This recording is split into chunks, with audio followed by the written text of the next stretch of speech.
ரோமானிய கல்வி முறையில் 3 கட்டங்கள் உள்ளது. முதல் கட்டம் 7ஆம் வயதில் கல்வி தொடங்கும். சாமானியர்கள் மட்டுமே குழந்தைகளை பள்ளிக்கூடங்களுக்கு அனுப்புவார்கள். வசதியான வீட்டு குழந்தையான சீசர் வீட்டிலேயே கல்வி கற்றார். கல்வி அறிவு கொண்ட ஒரு அடிமைதான் ஆசிரியர்.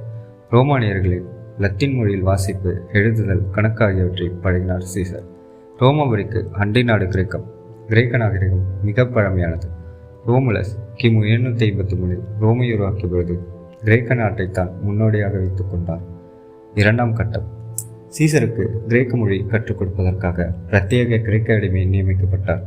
சீசரின் 12ஆம் வயதில் இலக்கியம் கற்றுக் கொடுக்க தனி ஆசிரியர் வந்தார். மத நம்பிக்கைகளும் சடங்குகளும் ரோமானியர்களின் அன்றாட வாழ்க்கையோடு பின்னி பிணைந்தவை. ஜூபிட்டர் எனும் தலைமை கடவுள், அவருக்கு கீழ் Cupid, Diana, Fortuna, Janus, Juno, Mars, Mercury, Neptune, Pluto, Venus என்று கணக்கில்லாத குட்டி தெய்வங்கள். சீசர் வீட்டில் ஒரு சின்ன கோவில் இருந்தது. பல விக்கிரகங்கள். அவற்றுக்கு தினமும் பூசை அபிஷேகம் செய்ய அம்மா சொல்லிக் கொடுத்தார். கடவுளை மதிப்பவர்கள் மட்டுமே அரசு பதவி வகிக்க அனுமதிக்கப்பட்டார்கள். முக்கிய விழாக்களில் அவர்கள் சில சடங்குகளையும் செய்ய வேண்டும். இதனால் பொது வாழ்வில் ஈடுபட விரும்புவார்கள். மதம், சடங்குகள் ஆகியவற்றை நன்கு அறிந்தவர்களாக இருக்க வேண்டும். சீசருக்கு இந்த சடங்குகள் அத்தனையும் அத்துப்படியாக இருந்தது. படிப்பின் 3ஆம் கட்டம். 15 வயதாகும் பொழுது இந்த படிநிலை தொடங்கும். ரோமானிய பொது வாழ்க்கையில் பேச்சு திறமை மிக முக்கியமானது. சமுதாய அந்தஸ்தும் பதவிகளும் பேச்சாளர்களுக்கு மட்டுமே கிடைத்தன. கிமு 2ஆம் நூற்றாண்டு முதல் பேச்சுக்களை பள்ளிக்கூடங்களில் கட்டாய பாடமாக இருந்தது. இதே காலகட்டத்தில் தான் பேச்சுக்களை வளர்க்கும் தனி பள்ளிகளும் தொடங்கின. சீசர் காலத்தில் ரோமாபுரியில் தலைசிறந்த பேச்சுக்களை பயிற்சியாளராக மார்க்கஸ் ஆண்டோனியஸ் கினிஃபோ இருந்தார். இவர் திறமையான மேடை பேச்சாளர் மட்டுமல்ல, தன் சீடர்களுக்குள் மறைந்திருக்கும் திறமைகளை வெளிக்கொண்டு வரும் அசாத்திய ஆசிரியர். கினிஃபோ ரோமா கிரேக்க வரலாறுகளில் இருந்த மாபெரும் முறைகளை சீசருக்கு அறிமுகம் செய்து அவற்றை அருமையாக கற்றுக் கொடுத்தார். ரோமாபுரியின் மையத்தில் ஃபோரம் எனும் பகுதி இருந்தது. நாட்டின் முக்கிய கூட்டங்களும் விவாதங்களும் இங்கேதான் நடக்கும். கினிஃபோவின் ஆலோசனையின்படி சீசர் அடிக்கடி ஃபோரம் சென்று சொல்லின் செல்வர்களின் உரைகளை கேட்டார். ஒவ்வொரு ரோமானியனும் முதலில் போர் வீரன், அப்புறம்தான் எல்லாமே. எல்லா ஆண்களும் 17ஆம் வயதில் கட்டாய இராணுவ சேவைக்கு போக வேண்டும். தைஃபர் நதிக்கரையில் காம்பஸ் எனும் பெயரில் விளையாட்டு மைதானங்கள் இருந்தன. இந்த இடங்களுக்கு சீசர் அடிக்கடி வருவார். மைதானத்தில் ஓடுவார். தைஃபர் நதியில் நீந்தி வால் சண்டை, ஈட்டி சண்டை போடுவார்.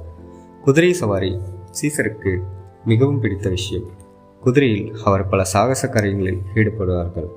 2 கைகளையும் பின்புறம் கட்டிக்கொண்டு முழங்காலால் குதிரையோட்டும் அவருடைய லாகவத்தை அவரோட பயிற்சி எடுத்தவர்கள் வியப்போடு தங்கள் பதிவுகளில் குறிப்பிட்டிருக்கிறார்கள். சீசரின் அத்தை ஜூலியாவின் கணவர் மாரியஸ் மக்களின் மகத்தான ஆதரவை பெற்றிருந்தார்.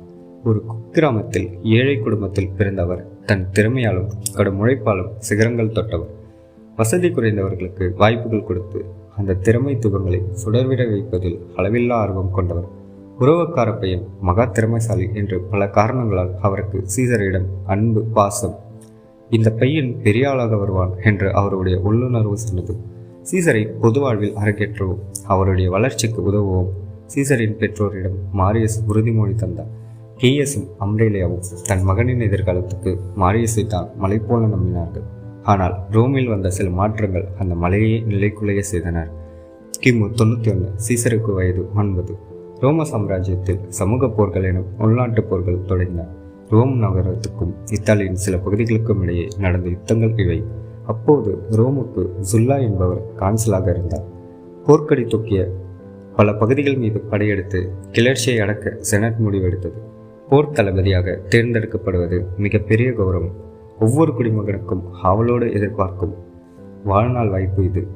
சுல்லாவை படைத்தலைவராக தேர்ந்தெடுத்தது செனட். அப்போது சில அரசியல் சதுரங்க விளையாட்டுகள் அடுத்தடுத்து நடந்தன.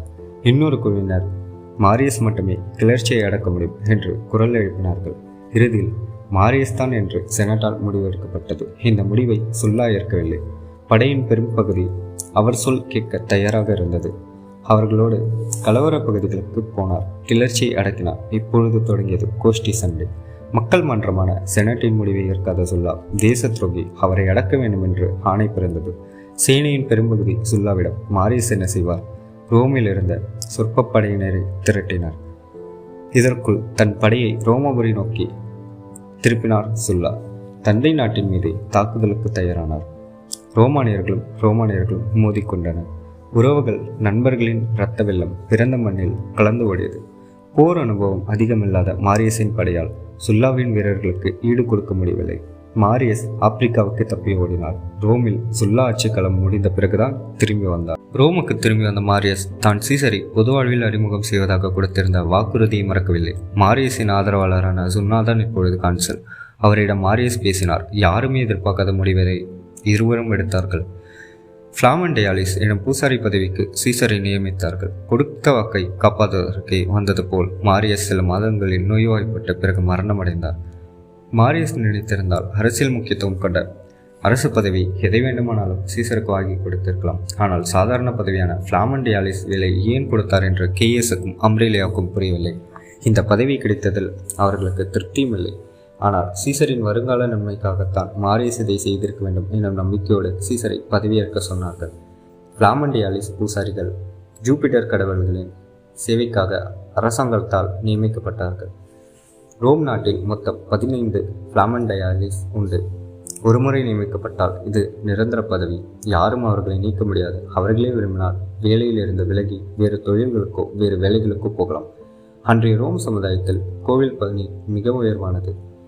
ரோம் மக்கள் ஆழ்ந்த கடவுள் நம்பிக்கை கொண்டவர்கள். அவர்கள் பூசாரிகளிடம் எல்லை கடந்த நம்பிக்கை வைத்திருந்தார்கள். இதற்கு முக்கிய காரணம் அவர்களுடைய வழிபாட்டு முறை. பூசாரி இது முழு நேர வேலை அல்ல. படிக்கவும் புத்தகங்கள் எழுதவும் தாராளமாக நேரம் கிடைக்கும். ரோமின் அன்றைய நாட்களில் நினைத்தவர் எல்லாம் பூசாரியாக முடியாது. எக்கச்சக்க நியதிகள், விதிமுறைகள். கல்வி அறிவு மிகுந்தவர்களாக சமுதாயத்தால் ஒத்துக்கொள்ளப்பட்ட மதிக்கப்பட்டவர்கள் மட்டுமே இந்த பதவிக்கு வர முடியும். அன்றைய ரோம் திறமைக்கு மதிப்பளித்த நாடு. தகுதியில்லாத ஒருவன் மாரியஸின் உறவினன் என்ற ஒரு காரணத்துக்காக பிளாமண்டியாலிஸ் பதவிக்கு வந்துவிட முடியாது. கடவுள் நம்பிக்கையும் மதம், சடங்குகள், சம்பிரதாயங்கள் பற்றி ஆழ்ந்த அறிவியும் சீசரின் பெற்றோர் 7 வயதிலேயே அவர் மனதில் ஆழப்பதித்து விட்டார்கள். சீசரின் தந்தை கேஎஸ் கிமு 85 மரணமடைந்தார். ரோமாவூரில் திருமணத்துக்கான முதல் முயற்சிகள் எடுப்பது மாப்பிள்ளை வீட்டுக்காரர்கள், குறிப்பாக மாப்பிள்ளையின் அப்பா. ரோமானிய சட்டப்படி திருமணம் செய்து கொள்ள ஆணுக்கு 16 வயது ஆகியிருக்க வேண்டும், பெண்ணுக்கு 12. இந்த வயது வருவதற்கு முன்னரே நிச்சயதார்த்தம் செய்துவிட்டு திருமணத்தை பிறகு நடத்துவது அங்கு இயல்பான விஷயம். குழந்தைகளின் பெற்றோர் சம்பந்தம் பார்த்து பேச்சுவார்த்தைகள் நடத்துவார்கள். கல்யாண பெண் மாப்பிள்ளை இருவருமே இளம் வயதினர் என்பதால் அவர்கள் சம்மதத்தை கேட்கும் வழக்கம் அங்கு கிடையாது. இன்னும் சில மாதங்களில் சீசருக்கு 16 வயதாகிவிடும் என்ற நிலையில் கேஎஸ் தனது மகனுக்கு பெண் தேடத் தொடங்கினார். பிரபு குடும்பத்தை சேர்ந்த கொசிட்டியா எனும் பெண்ணை தன் மருமகளாக்க முடிவெடுத்தார். செல்வ செழிப்பான குடும்பம் தன் மகனின் எதிர்காலத்துக்கு உதவும் என்பது அவர் போட்ட கணக்கு. நிச்சயதார்த்தம் நடந்தது. சீசரும் கொசிட்டியாவும் நன்கு பழகினார்கள். பலமுறை சந்தித்தார்கள். ஆனால் திட்டமிட்டபடி திருமணத்தை நடத்தி முடிப்பதற்கு முன்னால் கேஎஸின் அகால மரணம் நிகழ்ந்தது. ரோமை பொறுத்தவரையில் 16ஆம் வயது மிக முக்கிய மைல்கல். ஏனென்றால் ரோமானிய சட்டப்படி 16 வயதில் தான் குடியுரிமை வழங்கப்படும். 16 வயதுக்கு பிறகுதான் திருமணம் செய்து கொள்ளலாம், சொத்து வாங்கலாம், தேர்தலில் வாக்களிக்கலாம், தேர்தலுக்கு நிற்கலாம், அரசு பதவிகளை வகிக்கலாம். கிமு 84 சம்பிரதாயப்படி சீசரின் இந்த 16 வயது சடங்கு கொண்டாடப்பட்டது. அம்மா அம்ரேலியாவுக்கு மகன் சீசரின் வருங்காலம் பற்றி ஆயிரம் கனவுகள் உண்டு. தீவிரமாக சிந்தித்தார். அரசியலில் ஜெயிக்க அதிகார பலமுள்ளவர்களின் நட்பும் பணபலமும் வேண்டும். நிச்சயம் செய்திருந்த கொசிட்டியாவின் குடும்ப பின்புலம் இதற்கு ஒத்துவராது என்று அம்ரேலியா கணித்தார். சீசரோடு பேசினார். நிச்சயத்த திருமணம் ரத்து செய்யப்பட்டது. 16 வயதிலே தன் மகன் பல பெண்களோடு நெருக்கமாக பழகுவது அம்ரேலியாவுக்கு தெரியும். வருங்கால கனவுகளுக்கு பொருந்தாத யாரோ ஒரு பெண்ணின் வலையில் அவன் விழுந்து விடாமல் இருக்க ஒரே ஒரு வழிதான், உடனே கால் கட்ட போட்டு விட வேண்டும். இப்பொழுது ஒரு அதிசயம் நடந்தது. ஜின்னா என்கிற மாரியஸின் நண்பரை சந்தித்தார் அம்ரேலியா. இவர் ஒரு முன்னாள் கான்சல். சீசருக்கு பிளாமண்டியாலிஸ் பதவி கொடுத்தவர். இவர் மகள் கொர்னிலியா ஒரு அழகு தேவதை. அவளை சீசருக்கு திருமணம் செய்து கொடுக்க ஜின்னா சம்மதித்தார். திருமண ஏற்பாடுகள் தொடங்கின. கிமு 84 சீசரும் கொர்னிலியாவுக்கும் இடையே திருமணம் நிகழ்ந்தது.